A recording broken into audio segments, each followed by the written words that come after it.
Hola, ¿qué tal? Soy Lili Telles. Buenas noches. Bienvenidos a Cámara Libre. Hoy no estamos en el foro, estamos en la Comisión Federal de Electricidad. Obviamente estamos aquí para hablar del tema o de uno de los temas más importantes del momento para los mexicanos. Estamos con su director, el doctor Enrique Ochoa, y nos va a explicar los beneficios que va a traer esto para todos nosotros, el público, los mexicanos usuarios de la luz.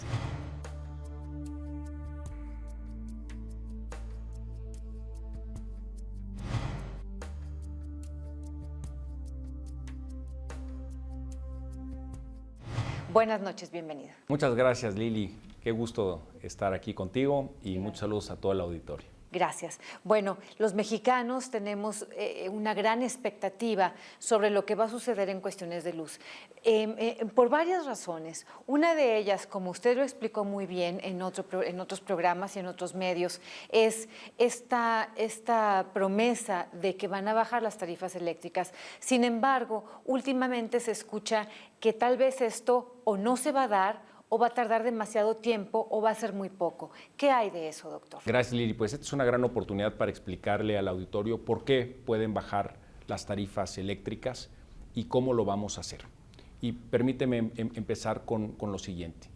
El día de la inauguración del Mundial de Fútbol ha sido el día de mayor consumo de energía eléctrica en la historia de México. Esa gran demanda histórica de energía eléctrica fue satisfecha con 39.996 megawatts de capacidad instalada. A ver, no entendí nada, eso es muchísimo. Es muchísimo. Y toda esa capacidad instalada ya la tenemos en México. Y la pregunta es, ¿cuánto más tenemos? Pues tenemos en total ahora 54.000 megawatts de capacidad instalada. Es decir, tenemos capacidad para generar más energía eléctrica, para satisfacer lo que demandan los ciudadanos y lo que demandará el crecimiento económico del país. ¿Cuál es entonces el reto en la Comisión Federal de Electricidad? ¿Cuál es el reto en materia eléctrica? Pues bien, las tarifas que pagamos todos los mexicanos no son competitivas, son caras. Un estudio nos refleja que en el 2012 los mexicanos pagamos en promedio 25% más por la energía eléctrica que consumimos que lo que pagaron en los Estados Unidos. Es decir, estamos pagando energía eléctrica de alto costo. 25% más es mucho y ese pago de luz nos duele mucho en el bolsillo. La pregunta es, ¿por qué tenemos costos altos en generación de energía eléctrica en México? Pues bien, gracias a la reforma del presidente Enrique Peña Nieto tenemos los instrumentos para atender este problema. El 20% de la capacidad instalada de generación en el país utiliza combustóleo. El combustóleo es 4 veces más caro que el gas natural y 68% más contaminante.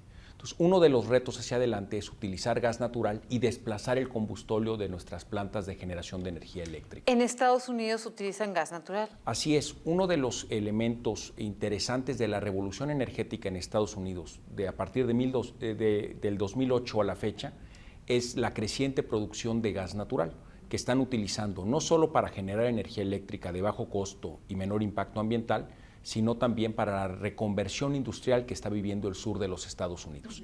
El gas natural reduce los costos del sector industrial, que puede estar desplazando con gas natural, diésel o combustóleo, que son mucho más caros. Eso es uno de los beneficios adicionales de la reforma energética. Entonces sería que en México empezaríamos a usar gas natural para producir energía eléctrica. Así es. Esa es la razón por la que bajaría el costo. Así es. ¿A partir de cuándo? Se requiere construir infraestructura para poder llevar el gas natural de donde se produce a donde lo vamos a consumir, a donde utilizaríamos ese gas para generar energía eléctrica de bajo costo o bien para la reconversión industrial de otras partes de la República. Y la pregunta es, ¿por qué no lo hemos hecho antes? ¿Por qué necesitamos una reforma energética? Pues bien, México antes de la reforma energética no tenía los suficientes kilómetros de gasoductos para poder llevar el gas natural de un lugar de la República a otro. La reforma energética establece que múltiples participantes en la industria, el sector privado nacional, el sector privado internacional, Pemex y CFE, por sí solos o asociados entre nosotros, se puede generar mayor infraestructura de gasoductos, mayor kilometraje de estas carreteras del progreso para poder llevar el gas de donde vamos a producirlo con la reforma energética a donde lo vamos a consumir para poder generar energía eléctrica de menor costo. ¿Cómo cuántos kilómetros se necesitan de gasoductos? El país tiene actualmente 11.400 kilómetros de gasoductos. Te voy a dar un dato comparativo. En Texas, que es una tercera parte del tamaño de todo el territorio nacional, tiene 9 veces más kilómetros de gasoductos. ¿Que en todo México? Que en todo México.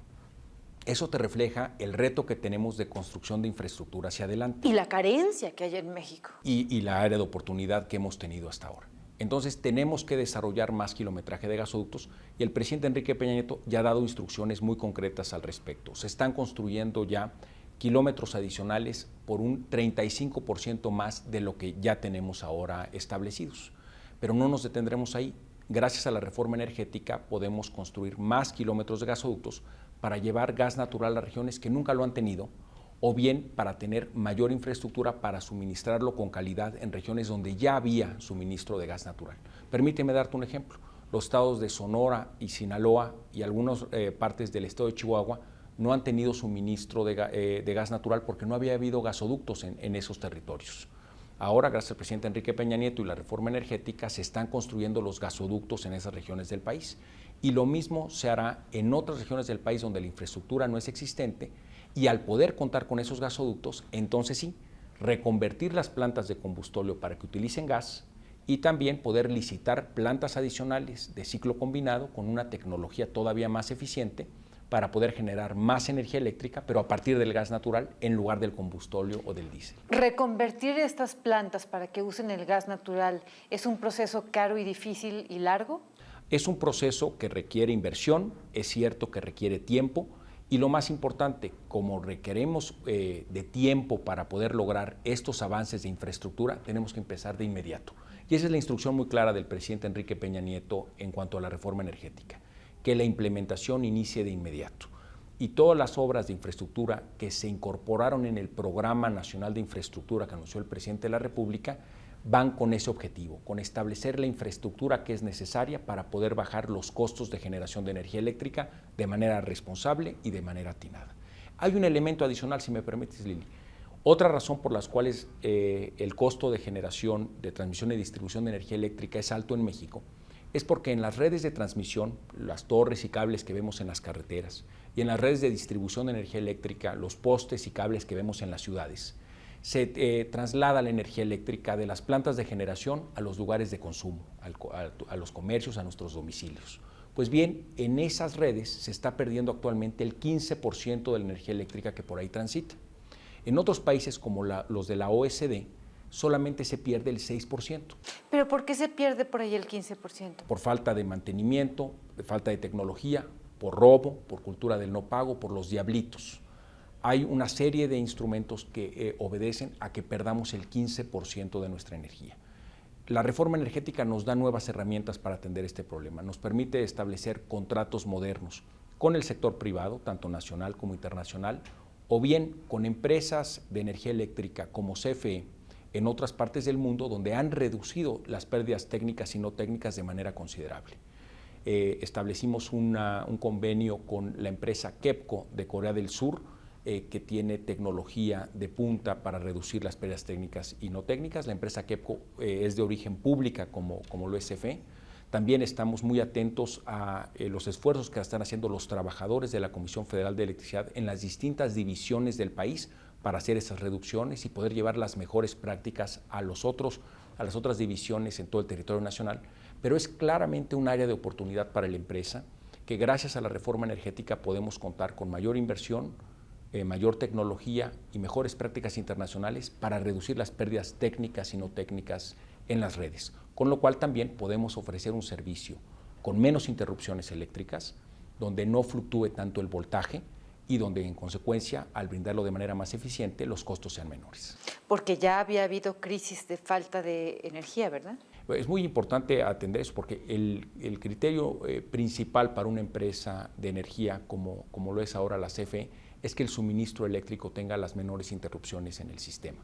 Y hay distintos estudios que ya reflejan que en la zona metropolitana del Distrito Federal las interrupciones han venido considerablemente a la baja. Todavía hay un camino por recorrer.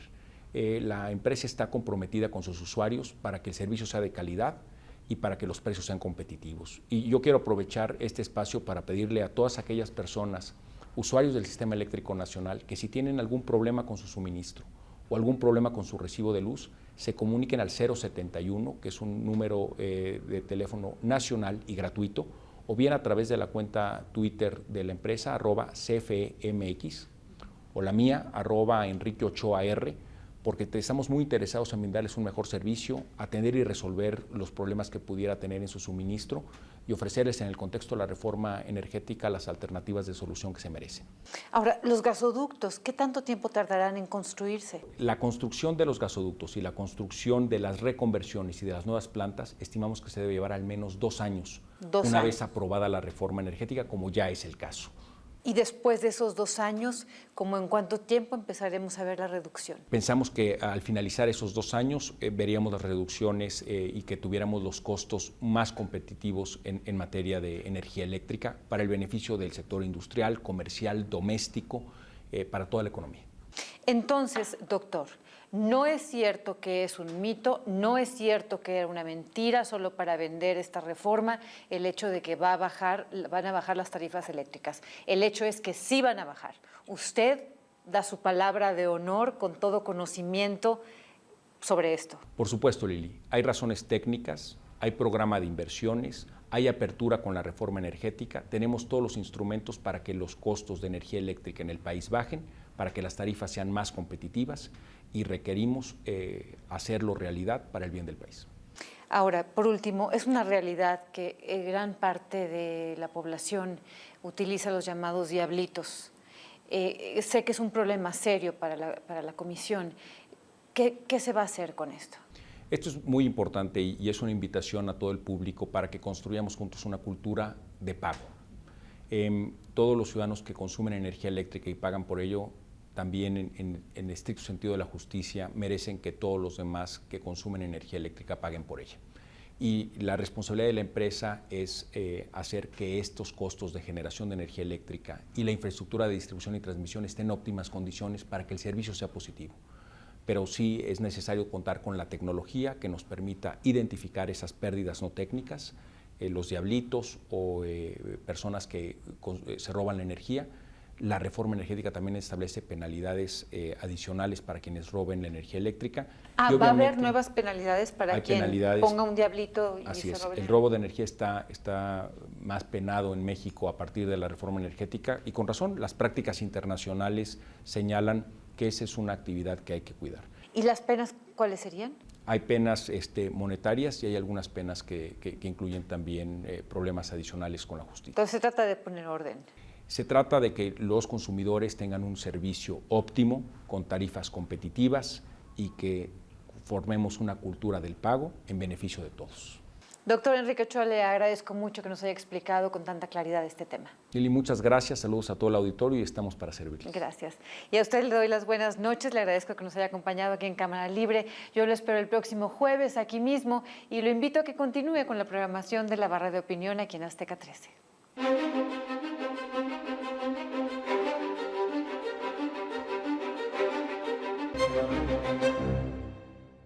Hola, ¿qué tal? Los cambios recientes a la Constitución Administrativa y Jurídica de Petróleos Mexicanos significan una de las transformaciones más importantes del México contemporáneo. Desde 1938, el Gobierno de la República creó Pemex como única compañía que podía en el país explotar y administrar los yacimientos de petróleo encontrados en el territorio, mediante una empresa pública paraestatal, que hoy termina su ciclo para convertirse en una empresa para impulsar el desarrollo, con sustentabilidad, responsabilidad social y sin renunciar a la soberanía en el manejo de los hidrocarburos. Si bien la discusión legislativa, la más importante realizada en el Congreso de la Unión en poco más de 7 décadas, estuvo cargada de argumentos nacionalistas y modernizadores más que en la parte técnica, es deseable que la estrella de las empresas mexicanas cuente con un nuevo régimen fiscal y se permita el saneamiento de su deuda, que es la que adquirió un obeso y deficiente sindicato a lo largo de sus años como paraestatal.